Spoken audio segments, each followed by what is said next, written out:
제7장. 기럇 여아림 사람들이 와서 여호와의 궤를 옮겨 산에 사는 아비나답의 집에 들여놓고 그의 아들 엘리야사를 거룩하게 구별하여 여호와의 궤를 지키게 하였더니, 궤가 기럇 여아림에 들어간 날부터 20년 동안 오래 있은지라 이스라엘 온 족속이 여호와를 사모하니라. 사무엘이 이스라엘 온 족속에게 말하여 이르되, 만일 너희가 전심으로 여호와께 돌아오려거든 이방 신들과 아스타롯을 너희 중에서 제거하고 너희 마음을 여호와께로 향하여 그만을 섬기라. 그리하면 너희를 블레셋 사람의 손에서 건져내시리라. 이에 이스라엘 자손이 바알들과 아스타롯을 제거하고 여호와만 섬기니라.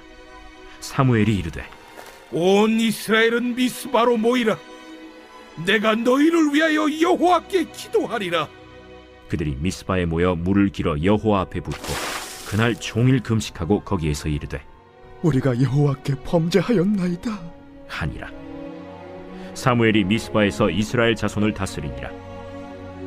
이스라엘 자손이 미스바에 모였다 함을 블레셋 사람들이 듣고 그들의 방백들이 이스라엘을 치러 올라온지라. 이스라엘 자손들이 듣고 블레셋 사람들을 두려워하여 이스라엘 자손이 사무엘에게 이르되, 당신은 우리를 위하여 우리 하나님 여호와께 쉬지 말고 부르짖어 우리를 블레셋 사람들의 손에서 구원하시게 하소서 하니, 사무엘이 전 먹는 어린 양 하나를 가져다가 온전한 번제를 여호와께 드리고 이스라엘을 위하여 여호와께 부르짖음에 여호와께서 응답하셨더라. 사무엘이 번제를 드릴 때 블레셋 사람이 이스라엘과 싸우려고 가까이 오매, 그날에 여호와께서 블레셋 사람에게 큰 우레를 발하여 그들을 어지럽게 하시니 그들이 이스라엘 앞에 패한지라. 이스라엘 사람들이 미스바에서 나가서 블레셋 사람들을 추격하여 벳갈 아래에 이르기까지 쳤더라. 오늘 말씀은 사무엘이 드디어 이스라엘을 회개케 하는 영적인 대각성 운동에 앞장서는 그런 모습입니다. 자, 여기서 1절에 보시면 기럇 여아림 사람들이 와서 여호와의 궤를 옮겨 산에 사는 아비나답의 집에 들여놓고 그의 아들 엘리야사를 거룩하게 구별하여 여호와의 궤를 지키게 하였더니 라고 기록되고 있습니다. 왜 실로가 아니라 이곳으로 궤가 옮겨지게 됐는가? 여러 가지 설이 있습니다. 실로 성전이 파괴됐거나 혹은 여전히 블레셋의 영향력 아래에 있었기 때문에 그래서 한 주민의 집에 가게 된 것이죠. 참 가슴 아픈 현실입니다. 그래서 그 주민이 누구냐?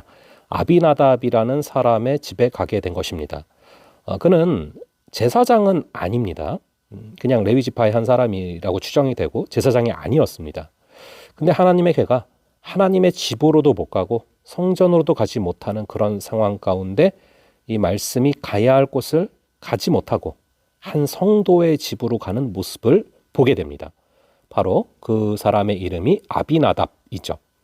자, 그런데 이것을 통해서 우리가 가슴 아픈 현실이기도 하지만 또 거꾸로 생각해 볼 부분은 오늘날 말씀이 누구에게 임하고 있는가, 오늘날 말씀을 누구에게 주시나 하는 부분입니다.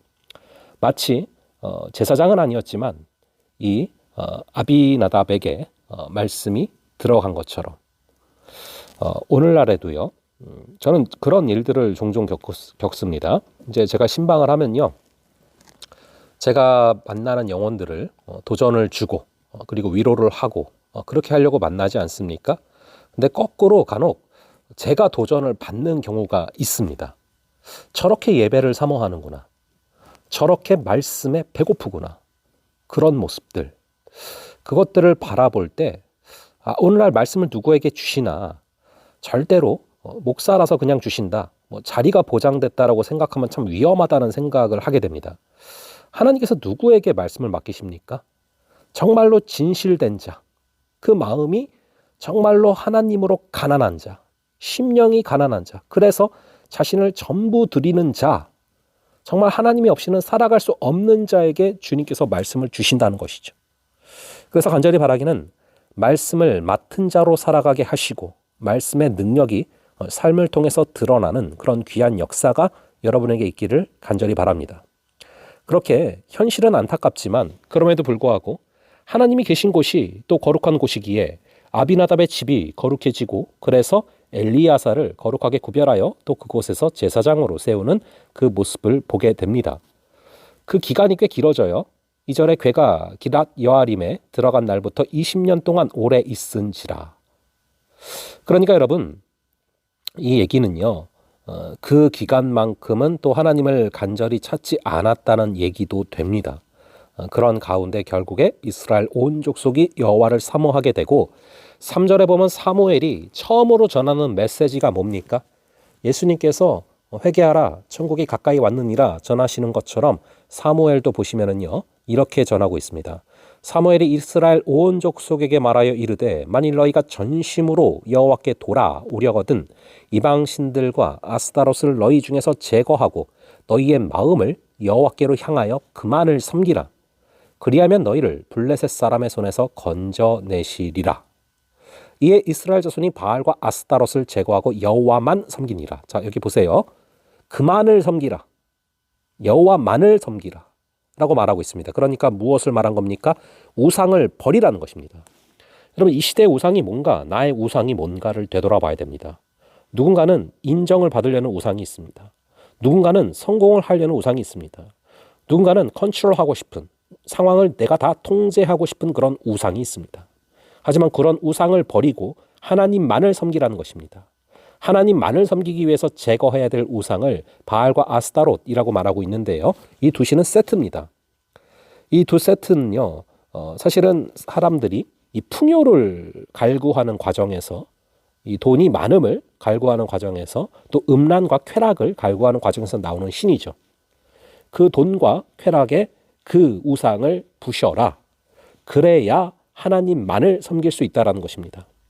계속 이스라엘의 고질병은 둘 다 섬긴다는 겁니다. 하나님도 섬기고 우상도 섬기고, 하지만 그것은 불가능하고 결국에 우리가 하나님과 멀어지기 때문에 그만을 섬기라, 여호와만 섬기라 말씀하고 있는 것입니다. 오늘 하루 여러분들의 삶이 말씀이 임하는 삶 되기를 간절히 바랍니다.